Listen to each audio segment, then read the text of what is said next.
अगर मैं आपसे पूछूं कि अमेजोन के सीईओ जेफ बेजोस ने 200 बिलियन डॉलर्स का जो मार्क है उन्होंने कब क्रॉस किया था, कब उन्होंने उतना जो है अर्न कर लिया था, तो आप शायद मुझे गूगल करके बताओगे, लेकिन मैं आपका गूगल बन जाता हूं। मैं आपको बता दूं कि उन्होंने यहाँ पे 25 अगस्त 2020 की आंकड़ा पूरा कर लिया था। वहीं पे अगर मैं आपसे ये पूछूं अब कि क्या आपको पता है जब जेफ बेजोस ने 200 बिलियन डॉलर्स का ये आंकड़ा पूरा किया था तो तब इलॉन मस्क की नेटवर्थ क्या थी, तो आप बोलोगे कि नहीं। और ये भी सवाल होगा कि भाई तुम ये पहेलियां क्यों बुझा रहे हो, तो मैं आपको बता दूं कि उस दिन इलॉन मस्क का जो नेटवर्थ था वो 101 बिलियन डॉलर्स का था। अब मैं आपको सीधा मुद्दे पे आता हूं। मैं आपको बता देना चाहता हूं कि कल हमने आपको बताया था कि इलॉन मस्क ने जेफ बेजोस को पीछे छोड़ के वो दुनिया के रिचेस्ट पर्सन बन गए, जहां पे कल हमने ये भी बताया था कि उनकी जो वेल्थ है वो 188 बिलियन डॉलर्स की हो गई है। वहीं पे आज ये खबर आई है कि वो दुनिया के ऐसे दूसरे आदमी बन गए हैं जिन्होंने 200 बिलियन डॉलर्स का जो नेटवर्थ है उस आंकड़े को अचीव कर लिया। तो क्या है पूरी न्यूज़, किस तरीके से इलॉन मस्क ने 200 बिलियन डॉलर्स का नेटवर्थ उन्होंने अचीव कर लिया है और जेफ बेजोस जो है वो अटके क्यों हुए हैं, वो आगे क्यों नहीं बढ़ रहे हैं, क्योंकि अमेजोन की जो है यहाँ पे ग्रोथ तो बहुत ज़्यादा हो रही है। सब कुछ बताऊंगा आज के इस वीडियो में। Hello and welcome to yet another video of NBB news. मेरा नाम तौहीद रहमान है, मैं हूँ टीम नेक्स्ट बिग ब्रांड से। तो आपको अगर हमारा ये वीडियो पसंद आए तो अपने दोस्तों के साथ इस वीडियो को जरूर शेयर कीजिएगा। इलॉन मस्क जो है वो अपने विजनरी बंदे हैं, वो मतलब इनोवेशन में बिलीव रखते हैं, वो ऐसे छोटी मोटे कामों में विश्वास नहीं रखते।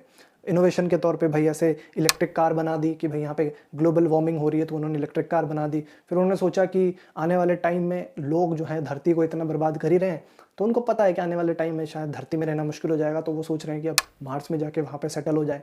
तो ऐसी चीज़ें वो करते रहते हैं। इसी के चलते मैं आपको बता दूं कि ग्लोबल वार्मिंग की प्रॉब्लम को सॉल्व करने के लिए इलॉन मस्क ने टेस्ला इलेक्ट्रिक कार की यहाँ पे शुरुआत की और उनको देखा देखी बहुत सारी कंपनियों ने भी शुरुआत कर दी, क्योंकि गोल जो है वो ग्लोबल वार्मिंग को कम करने का है। वहीं पे टेस्ला का जो मॉडल 3 कार है वो यहाँ पे सबसे ज़्यादा मोस्ट टॉक्ड अबाउट कार है, जो कि मैं आपको बता दूं कि उसके तकरीबन वर्ल्ड वाइड 5 लाख से ज़्यादा यूनिट्स बिक चुके हैं।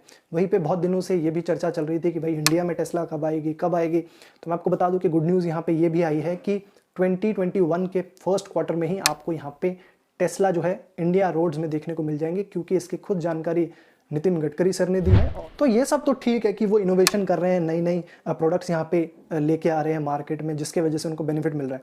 अब बात कर लेते हैं कि उनको सैलरी कितनी मिलती है, क्योंकि ऑब्वियस सी बात है घर चलाने के लिए कुछ तो चाहिए होगा। तो मैं आपको बता दूं कि यहाँ पे भी बहुत ज़्यादा दिलचस्प सीन है। कैसे?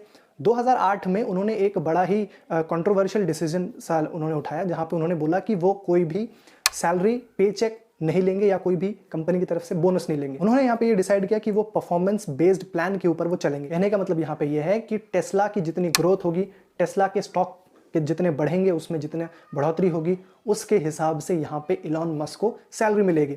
जिसके वजह से इलॉन मस्क ने सोचा कि भाई अब तो सही मौका है, अब तो मैं यहाँ पे जेफ बेजोस को पीछे छोड़ सकता हूँ। तो उन्होंने टेस्ला को ही आगे इतना बढ़ा दिया और उसके शेयर जो है पिछले कुछ महीनों से वैसे ही इतनी उछाल पे चल रहे हैं, जिसके वजह से वो दुनिया के सबसे रिचेस्ट पर्सन बन पाए।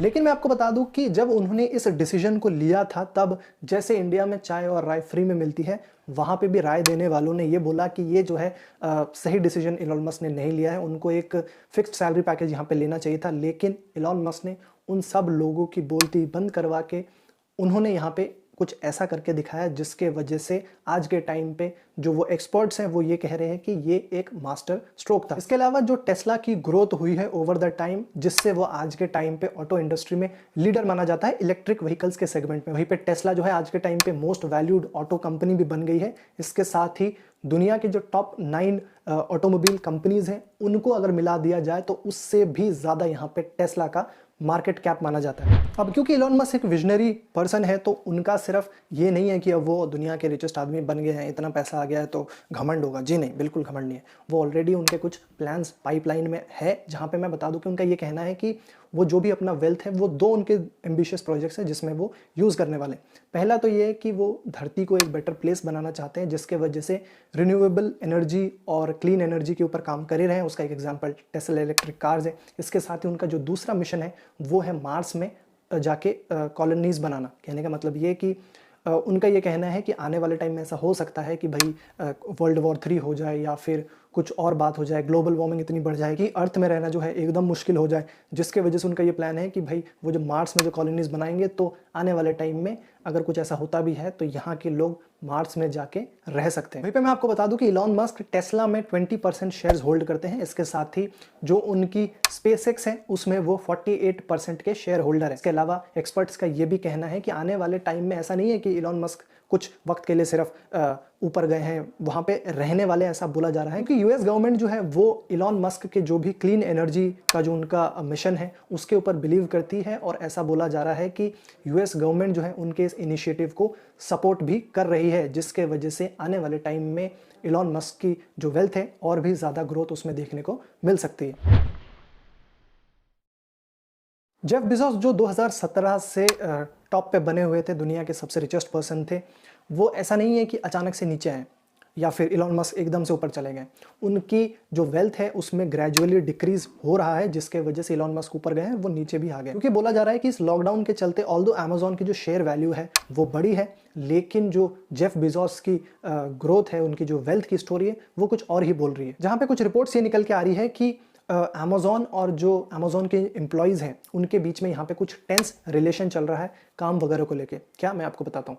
तो कहना ये है कि भाई अमेजॉन के जो वर्कर्स हैं वो यहाँ पे $15 पर आवर के हिसाब से वो वेजेस की यहाँ पे मांग कर रहे हैं। इसके अलावा उनका ये भी कहना है कि जो कोविड के वजह से डेथ्स हुए हैं उनके वर्कर्स की, उनको भी यहाँ पे सपोर्ट किया जाए। इसके साथ ही जो हेल्थ केयर को लेके कंसर्न्स है उसको भी एड्रेस करने की बात कर रहे हैं यहाँ पे अमेजॉन के एम्प्लॉयज़, जिसके वजह से जो अमेजॉन के इन्वेस्टर्स हैं उनको एक बोला जा रहा है कि नेगेटिव सिग्नल गया है। इसके साथ ही रिसेंट के टाइम्स में यूएस के पॉलिसी मेकर्स ने भी अमेजॉन की जो पॉलिसीज है उसको क्रिटिसाइज किया है, और हालत तो यहाँ तक खराब है कि जहाँ पे एक तरफ पहले ये बोला जा रहा था कि अमेजॉन यहाँ पे कन्वीनियंटली ई कॉमर्स के वजह से बहुत ज़्यादा हेल्प करेगा बिजनेसेस को, लेकिन अब वो जो भी स्मॉल बिजनेसेस हैं उनको यहाँ पे खतरे में डाल दिया है, जहाँ पे बहुत सारे बिजनेसेस को बोला जा रहा है कि अमेजॉन की वजह से वो बंद होने की कगार पे है। इसके साथ ही अमेजॉन में जो थोड़ी सी गिरावट देखने को मिल रही है ओवर द टाइम, वो इसलिए भी बोला जा रहा है कि दूसरे जो ई कॉमर्स प्लेटफॉर्म्स है जैसे कि आपका शॉपिफाई हो गया, इट्सी हो गया, उसमें यहाँ पे ग्रोथ देखने को मिली है, जिसके वजह से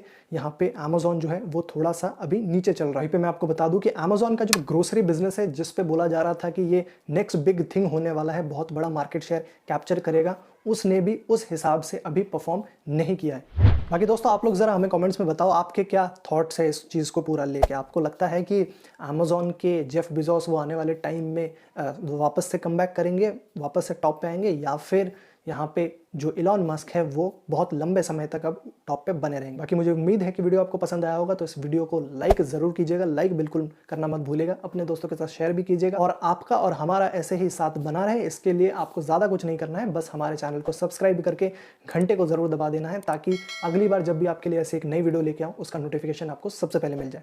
मैं आपको मिलूंगा अगली वीडियो में, तब तक आप देखते रहिए नेक्स्ट बिग ब्रांड को। Thanks for watching.